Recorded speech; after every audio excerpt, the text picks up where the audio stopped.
नमस्कार। इलेक्ट्रोहोम्योपैथी के इस विशेष एपिसोड में, इस शुक्रवारीय सभा में आप सबका मैं बस्ती से आपका प्यारा दोस्त डॉक्टर श्रीवास्तव स्वागत करता हूं, अभिनंदन करता हूं। आज का विषय वर्टिगो यानी चक्कर आना, जिसके कई कारण हैं और उन तमाम कारणों में से एक जो प्रमुख कारण है वो हमारे कान की अंदर की खराबी के लिए जाना जाता है। वर्टिगो यानी चक्कर आना। चक्कर आने के कई कारण हो सकते हैं और उन चक्करों में हम इस बात को मान सकते हैं कि चक्कर आना एक न्यूरोलॉजिकल सिम्टम भी हो सकता है, मनोवैज्ञानिक दबाव भी हो सकता है, लो ब्लड प्रेशर भी हो सकता है, ग्लूकोज कम होना भी हो सकता है। ग्लूकोज कम हो जाए तो भी चक्कर आ सकते हैं और जेनेटिक काज भी हो सकता है। और चक्कर आने के कई कारण भी, कई प्रकार भी हो सकते हैं, लेकिन एक जो खास प्रकार होता है जो आम तौर से चिकित्सक इस बात को समझता है कि जब आपको सुबह उठने पर आप सामान्य हैं, अपना काम कर रहे हैं और अचानक आप उठे और आपका शरीर डिसबैलेंस हो रहा है, आप किसी तरफ गिर रहे हैं, आप शरीर को बैलेंस नहीं कर पा रहे हैं। हमारे कान के अंदर जो कॉक्लिया होता है, जिसे आप इंटरनल ईयर कहते हैं, इंटरनल ईयर हमारे शरीर का बैलेंस भी करता है और सुनने का काम भी करता है। और उसके अंदर जो एक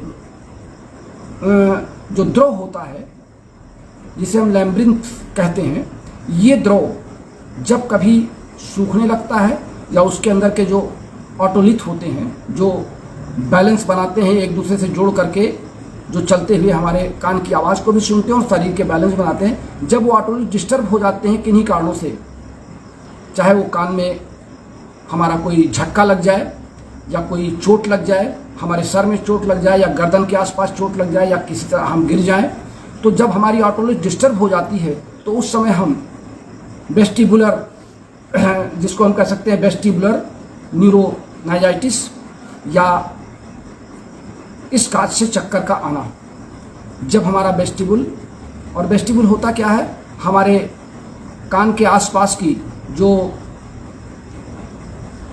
क्षेत्र है इंटरनल ईयर का, उस क्षेत्र की संवेदनाओं को एक साथ समायोजित करके ब्रेन को संदेश भेजना, ये काम होता है। जो हम जो बोल रहे हैं ये हमारे इलेक्ट्रॉन के रूप में, जिसको हम कह सकते हैं कि ध्वनि के तरंगों के रूप में बाहर निकल रही है। और जब आपका कान इसको कैच करता, हमारा एक्सटर्नल ईयर जो बाहर लगा हुआ है, जब ये कैच करता है इन तरंगों को, तो वही तरंगे हमारी उस सेमी सर्कुलर कैनाल जो हमारे इंटरनल ईयर का पार्ट है, उस 3 सेमी सर्कुलर कैनाल से घूमता हुआ हमारे कॉक्लिया तक पहुंचता है और कॉक्लिया से ऑटोलिथ इसको लेकर के हमारे ब्रेन तक पहुंचाते हैं और जिसको हम उसको फिर सुनने का काम करते हैं। यानी हमारी रिकॉर्डिंग जो जा करके सेट होती है हमारे इस, जिसको हम कह सकते हैं कि हमारे साउंड बॉक्स पे या स्पीकर पे, तो साउंड बॉक्स पे, ब्रेन के साउंड बॉक्स पे, वहाँ जाके हम इसको समझने का प्रयास करते हैं और फिर हमको शब्दों में समझ में आ जाता है।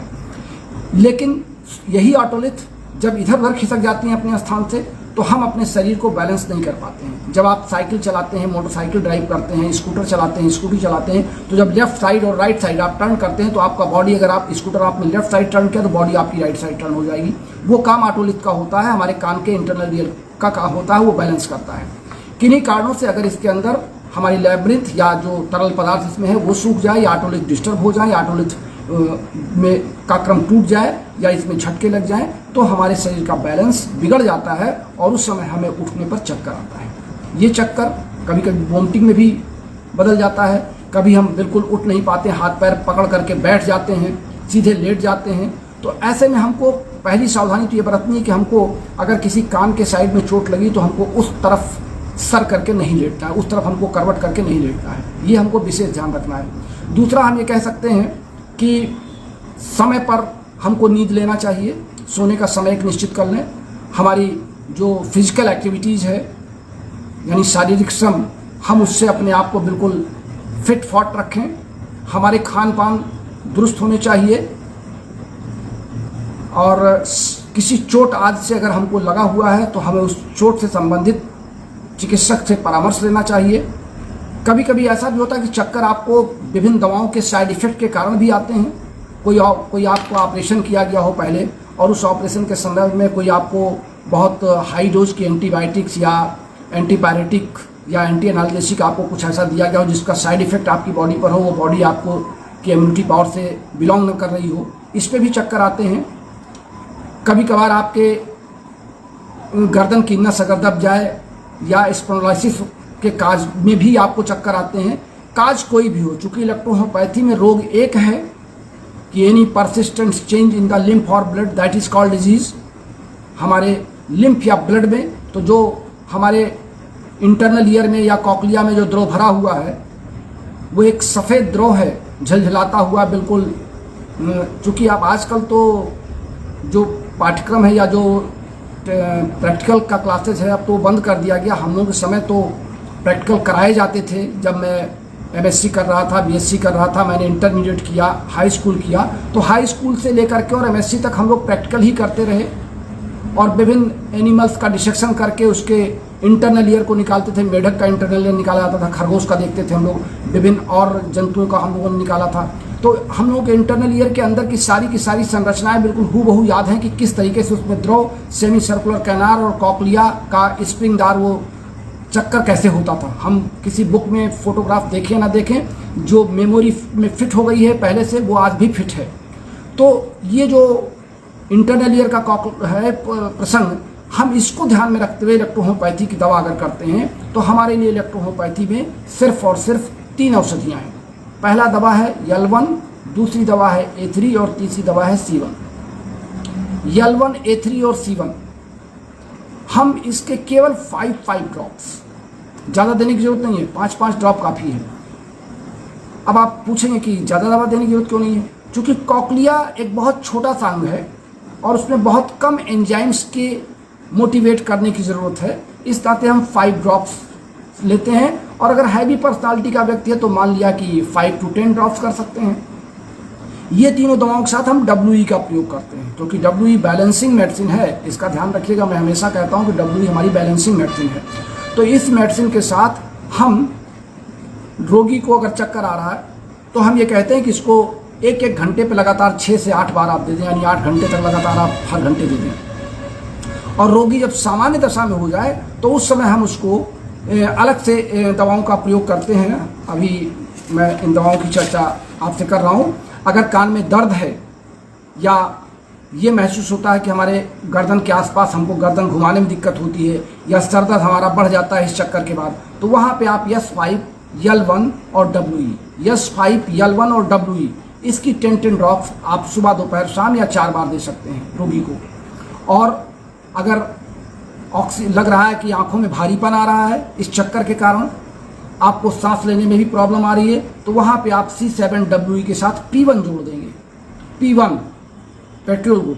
और ये तीनों दवाएं आप मिला करके जब सुबह, दोपहर, शाम 3 बार देंगे तो आपके रोगी को चक्कर आने से अपने आप को बचाएगा। अब अगर वोमिटिंग हो रही है, कभी कभी यात्रा में चक्कर आ जाता है या बहुत से लोगों को ऐसा होता है जो बड़े बड़े झूलों में बैठने से चक्कर आता है, उन चक्करों की बात हम फिर कभी कर लेंगे। हालांकि वो चक्कर में नहीं आते, वो एक तरीके का फोबिया होता है जिसको एक्रोफोबिया कहते हैं। और एक्रोफोबिया में हमको ऊंचाई पर जाने में चक्कर आता है, उससे भय लगता है, डर लगता है, वो तो बात की बात हो गई। हम यहाँ पे मुख्य रूप से अगर कान के कॉकलिया में कोई कमी है और उसके कारण आपको चक्कर आ रहा है, आपको इस समझ में आता है कि इसकी शिकायत कॉकलिया की तरफ जा रही है, तो आप इन दवाओं का सेवन करिए, आपका रोगी बिल्कुल ठीक होगा। आप इलेक्ट्रोहोम्योपैथी में अपने आप को रमाए रखिए। जहाँ पर आपको दिक्कत आ रही है आप हमसे हमारे फ़ोन कॉल नंबर 9793252355, ये हमारा व्हाट्सएप नंबर भी है, हमारा फ़ोन कॉल नंबर भी है।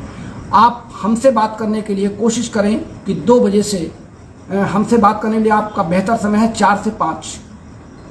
और अगर आप इमरजेंसी है तो इमरजेंसी में आप कभी भी कॉल कर सकते हैं, लेकिन अगर आपको किसी रोग से संबंधित या किसी रोगी संबंधित बात करना है तो 4 से 5 के बीच में आप हमसे कॉल कर सकते हो, क्योंकि 4 से 5 के बीच में मैं 4 बजे अपनी क्लिनिक पर बैठता हूं, लेकिन रोगियों के आने का क्रम 5 बजे से पहले 1-2 होते हैं। तो 4 से 5 लगभग मैं आपके लिए फ्री रहता हूँ। थोड़ा बहुत अगर बिजी भी हूँ तो मैं आपसे कहूँगा कि 2 मिनट बाद मैं खुद कॉल बैक कर रहा हूँ। और जिन साथियों को मेरी बुक की ज़रूरत अभी भी है वो लोग हमारे 9450563748 ये हमारा फ़ोन पे नंबर है और 7904 5882569, ये हमारा पेटीएम नंबर है। इन दोनों नंबरों पे आप, अगर आपको दोनों बुक चाहिए तो आपको 2800 रुपये भेजना है। अगर आपको अलग अलग कोई एक बुक चाहिए तो हमारी हैंड बुक ऑफ इलेक्ट्रोहोम्योपैथी 1650 रुपये में आपके घर पहुंच रही है और प्रैक्टिस ऑफ मेडिसिन 1350 रुपये में आपके घर पहुंच रही है। बुक जितने लोगों की हमारे पास एडवांस बुकिंग थी वो पहुंच चुकी है, और जिन लोगों ने नए रूप में हमारे ग्राहक बने थे या हमसे उम्मीद किए थे कि उनको बुक देर में मिलेगी, मैंने उनकी बुक उनके घर भेज दी है। 24 आवर में यहाँ से डिलीवरी हो रही है और देश के सभी जिलों में, लगभग सभी जिले टच मैंने कर लिए हैं। इतनी बुक मेरी जा चुकी है। कुछ लोगों ने कमेंट किया था कि बहुत से लोग हमारी बुकों को वापस कर रहे हैं। एक भी मेरा पाठक, मेरा श्रोता, मेरे इलेक्ट्रोहोम्योपैथी के चाहने वाले साथियों ने, एक भी व्यक्ति ने, मैं इस सोशल मीडिया के माध्यम से कह रहा हूं कि जिनको बुकें गई हैं उन लोगों में से कोई एक सिंगल पर्सन ने भी मुझे बुक वापस नहीं किया है कि मेरी बुक उन्हें पसंद नहीं आई है। इस नाते इस तरह का रूमर फैलाने वाले सिर्फ हताश और निराश हैं, वो मेरी सफलता से चिढ़ रहे हैं, जल रहे हैं, इस नाते कि इस तरह की पोस्ट वो विभिन्न सोशल मीडिया पर डाल रहे हैं। बल्कि मेरे पास पुस्तक की डिमांड, मेरी बुक की डिमांड बढ़ती जा रही है कि अभी 500 बुक मैंने फिर मंगवाई है, जो हमारे नए श्रोताओं की डिमांड के आधार पर मैं इसको फिर ले रहा हूँ। अब ये अलग बात है कि हमारे तमाम साथियों की लिखी लिखाई किताबें उनके घरों में, लाइब्रेरी में या उनके अलमारियों में शोभामायन हो रही हैं और उनकी किताबें बिक नहीं रही हैं, तो लोगों को भड़का रहे हैं, तरह तरह की बातें बता रहे हैं कि मेरी किताबें वापस हो रही हैं, मेरी किताबें ना मंगाई जाए, मेरी किताबें बकवास हैं। तो बकवास से भाई जो लोग मंगवा रहे हैं वो तो मंगवाएंगे ही। आप लोगों के कहने से मेरी बुक कोई रुक थोड़ी रही है, और बुक मैंने आपकी डिमांड पर लिखा है। जिन लोगों ने मेरी डिमांड की थी वही लोग इस बुक को खरीद भी रहे हैं। और जानकारी के लिए बता दूं उन श्रोताओं को जो इसका विरोध कर रहे हैं, यहाँ 10-10 सेट मंगाए जा रहे हैं। एक सेट की तो बात छोड़ दिए, 10-10 सेट लोग मंगा रहे हैं और अपने तमाम साथियों को अपने आसपास प्रेरित कर रहे हैं कि इस बुक को पढ़िए और देखिए। तो बस आज के लिए इतना ही, और फिर मिलते हैं रविवार को मैं आपसे दिन में बात करना चाहता हूँ। तब तक के लिए अपने प्यारे दोस्त डॉक्टर श्रीवास्तव को इजाज़त दीजिए। नमस्कार, शुभ रात्रि।